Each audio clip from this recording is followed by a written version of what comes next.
So in our last video, we talked all about getting outside your comfort zone so you can really blossom in your spiritual business.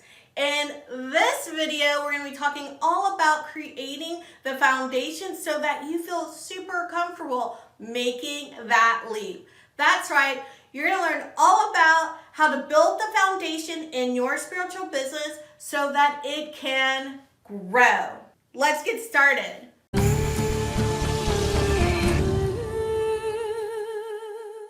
Hi, I'm Archield, guiding hardworking spiritual entrepreneurs to accelerate their business growth without working themselves into exhaustion. And today, as I said, we are heading right into those business foundations so that you can really accelerate your business growth. And I want to give you an easy way to remember the things that need to be part of your business foundation. Those things that you really need to look at if you're finding you're not growing in your business as quickly as you want to, or that you've hit a plateau in your business. And that acronym is GROW. All right, let's go through this. The G stands for gather, right? You need to gather the right people. So my question is, are you? Do you really know your CA, your client archetype? Are you giving them a clear message about what you do? I know for me, this is the biggest problem. When I was hitting a plateau in my business, I realized, yes, all the wonderful things I did, people knew about and they would tell their friends. I had a lot of referrals.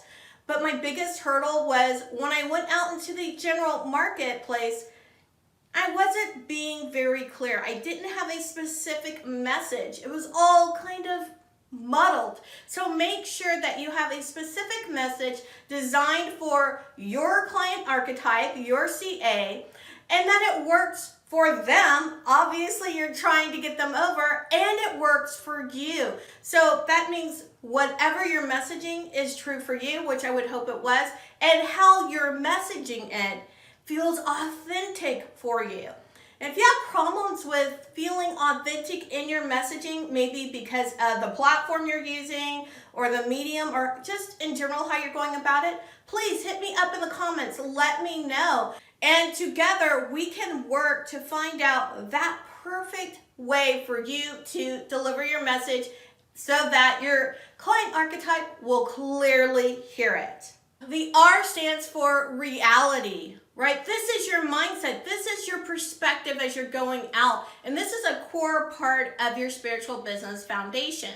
Why? Because your perspective shapes how you interact with people and it shapes your reality. That is something that we both wholeheartedly believe as spiritual entrepreneurs. What is it that you need to be doing on a daily basis? Where are you seeing that your perspective of the world is kind of falling apart?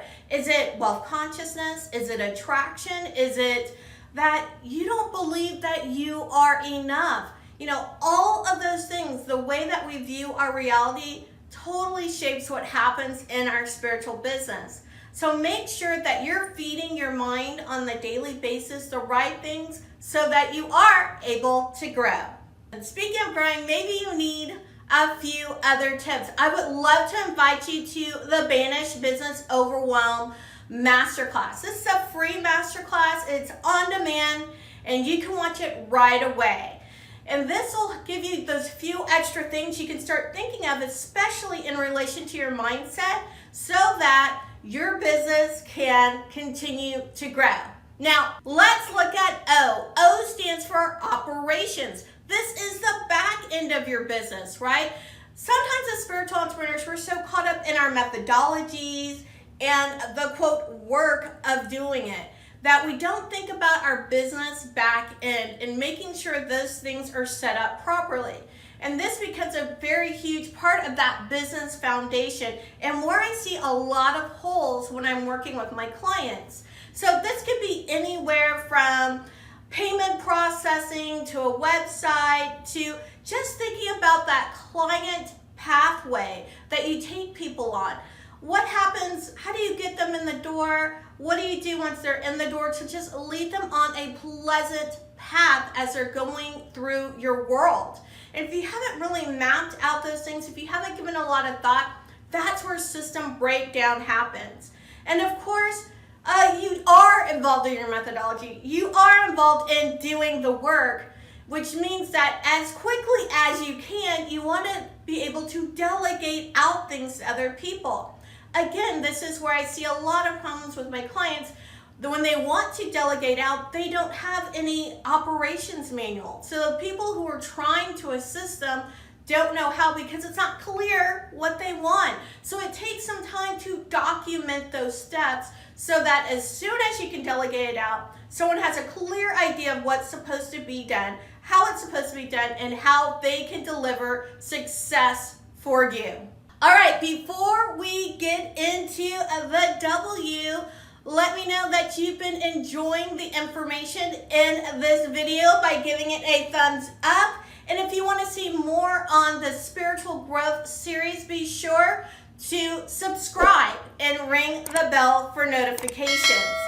In the next video, we're going to be talking about the thing that gives a lot of people a little consternation, and that is budgeting. Having a business budget when you're a spiritual entrepreneur, just an entrepreneur in general, and you don't know when that money's coming in. You'll hear all about that in the next video. Let's move on to our last point, which is the W, which stands for well. That's right, the wellspring. This is all about the spiritual part, which I know that you totally get.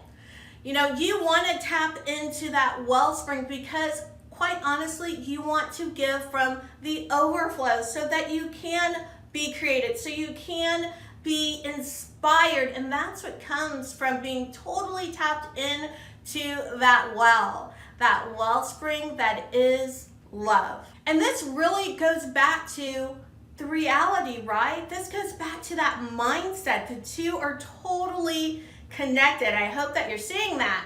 I want to know down in the comments, how anchored in are you to the reality that you would like to be seeing, right? How anchored in are you to that wellspring so that you can bring forth that reality that you actually want to be living?